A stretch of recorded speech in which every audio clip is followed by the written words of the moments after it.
everybody, my name is BlaackzTV. Welcome back to another video, and I know it feels like a really long time since I made a video. I'm really sorry about that. I know it's almost been 2 weeks, and the amount of support, I can't really, hide away from this. I have to say it. The amount of support, the comments, the likes, the views which I'm getting on my Sonando and Lispy Jimmy videos are insane, and the amount of growth that the channel has got, we're on like 430 subs in the space of a week and a half. That is insane. I never thought that I'd achieve this growth, and it's all down to you guys. I know it sounds really cheesy and really corny and everything like that, but without you guys my videos wouldn't be out there, and my videos wouldn't even get the views and recognition without you. So thank you for that. I really appreciate it. Even the hate comments, when you're hating and everything like that, that's still giving me a view. You're still helping me out. So cheers for that. Thank you all for the views and everything like that, and let's just so let's move on and everything like that. So today I want to talk to you guys about my top 5 most anticipated games for 2017. Now 2017 seems like a really good year for gaming. We've had Horizon Zero Dawn, we've had Breath of the Wild, we've had Nier Automata, we've had Persona 5, and many other good games this year, which is great. 2016 was a good year with Overwatch and Uncharted 4, which were probably the best games of the year. And as I said before, 2017 looks like a promising year. So these are my top 5 games which I'm hyped for 2017.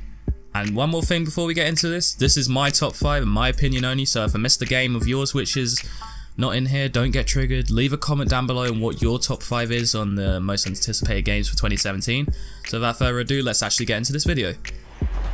At number 5, now a game that you're probably not surprised, or you're probably surprised that I put this game so low at the bottom of the list, is COD World War II, okay? The main game which I'm going to be covering on my channel, hopefully, if the game is good. So World War II, why have I put it so low at my top 5 list? Why isn't it at the top? Now I'll tell you why. Now World War II, obviously I'm hyped for it. I'm really excited for it. I'm happy with the setting they're going for, but the things which they're doing, the things that the developers are adding are really unnecessary, like the black female Nazis, the fucking women, the censoring of the swastika, censoring a load of these things. It kind of just, kills the immersion for me and everything like that. But the rest of it, boots on the ground, the guns are back, like the M1 Garand, the Tommy gun, the MG42, all of them other guns, and the kill streaks look great and everything like that. It's going to be a good game, but just those things, them red flags, it's not going to be the most perfect COD ever. So that's the reason why World War II is at my number 5.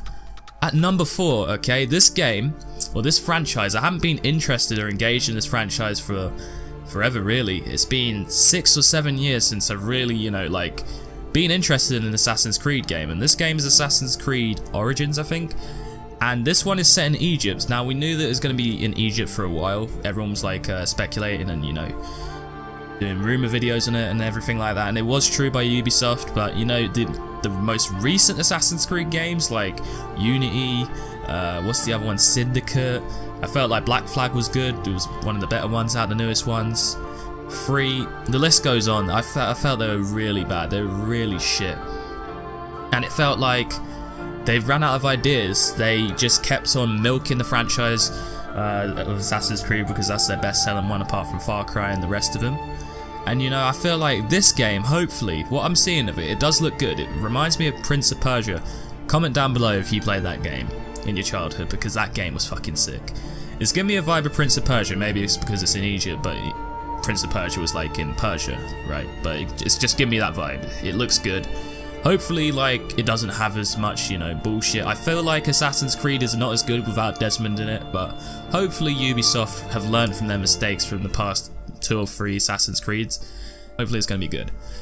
Now in at number 3, I actually didn't play this game back in 2014 when it came out, and that's South Park, oh god, I'm going to have to say it, The Fractured Butthole. I can't say that without laughing. It's such a stupid title, but it suits South Park so great because of its fucking over the top fucking banter.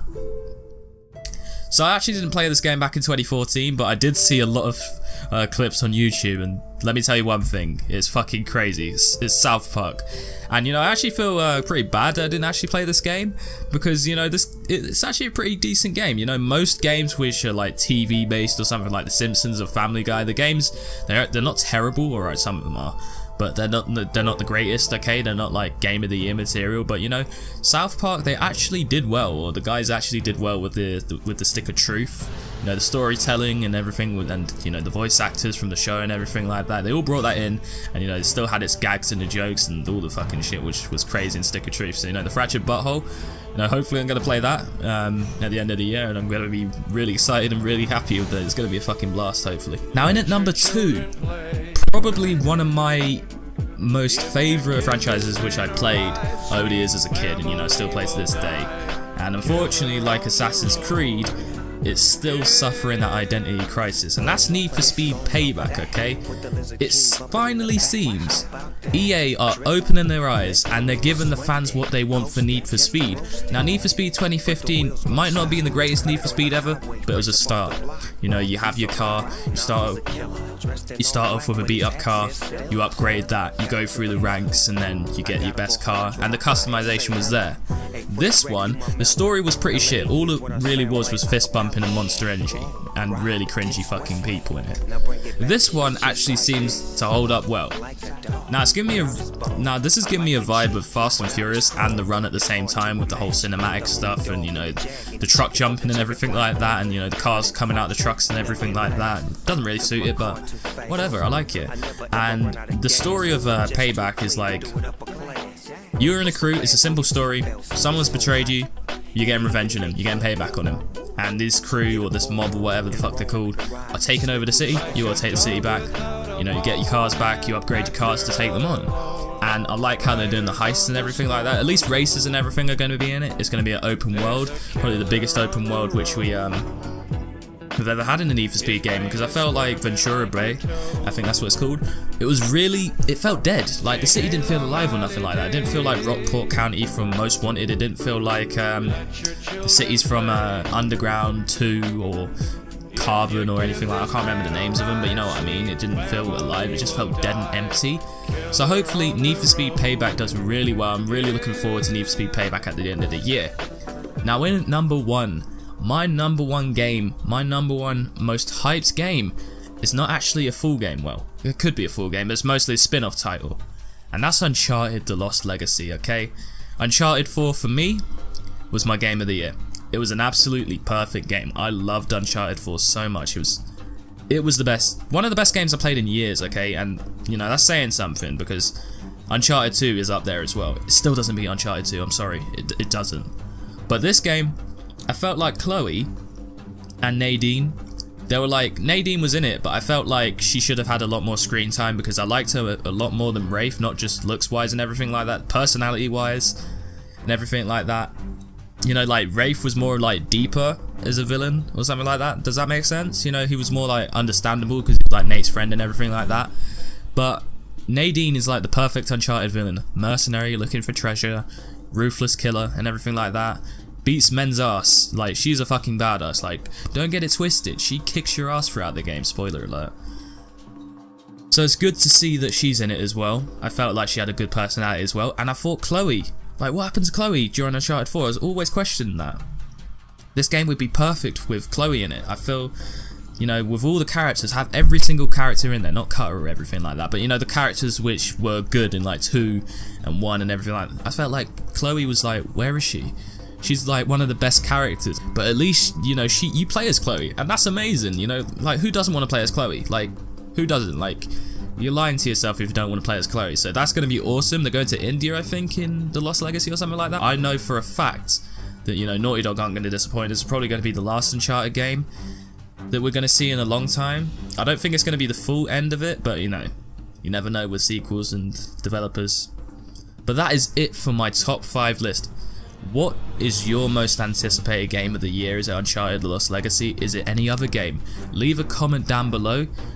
Also comment if you played Prince of Persia, any Prince of Persia. Tell me why you love Prince of Persia so much. But other than that, my name's been BlaackzTV. Hope you enjoyed the video. More videos will definitely be along the way on this channel during the week. I promise you that for sure. Definitely promise you that. So without further ado, I'm going to wrap it up right here. My name has been BlaackzTV. Have a good day. Leave a like on the video. Follow me on Twitter. The link is down below in the description. Other than that, I've been BlaackzTV. Hope you enjoyed the video. I'll see you in the next one.